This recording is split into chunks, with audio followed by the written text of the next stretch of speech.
Hello guys, మా విలేజ్లో మా మిర్చి తోటలోకి మేము వెళ్తున్నాం ఇప్పుడు. సో మిమ్మల్ని కూడా తీసుకెళ్దాం అనుకున్నా. వెళ్దాం పదండి. ఈ సాయంకాల సమయంలో అలా పొలంలోకి, చేల్లోకి, తోటలోకి వెళ్ళి కొంచెం టైం స్పెండ్ చేస్తే ఎంత ప్లెజెంట్గా అనిపిస్తుందో.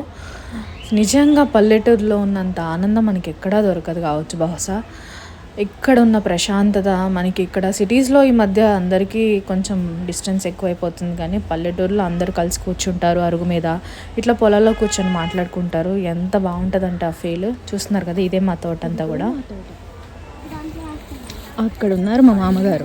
సేను సిలకల ముచ్చట్లు, దారి పొడుగు సెట్ల కొమ్మలా, రాలుతున్న పూల సప్పట్లు, గట్టి మోపులు, కాల్వ గట్టులు, చెమట సుక్కల్లో తడిసిన ఈ మట్టి గంధాల పల్లెటూరు దీని తీరే అమ్మ తీరే.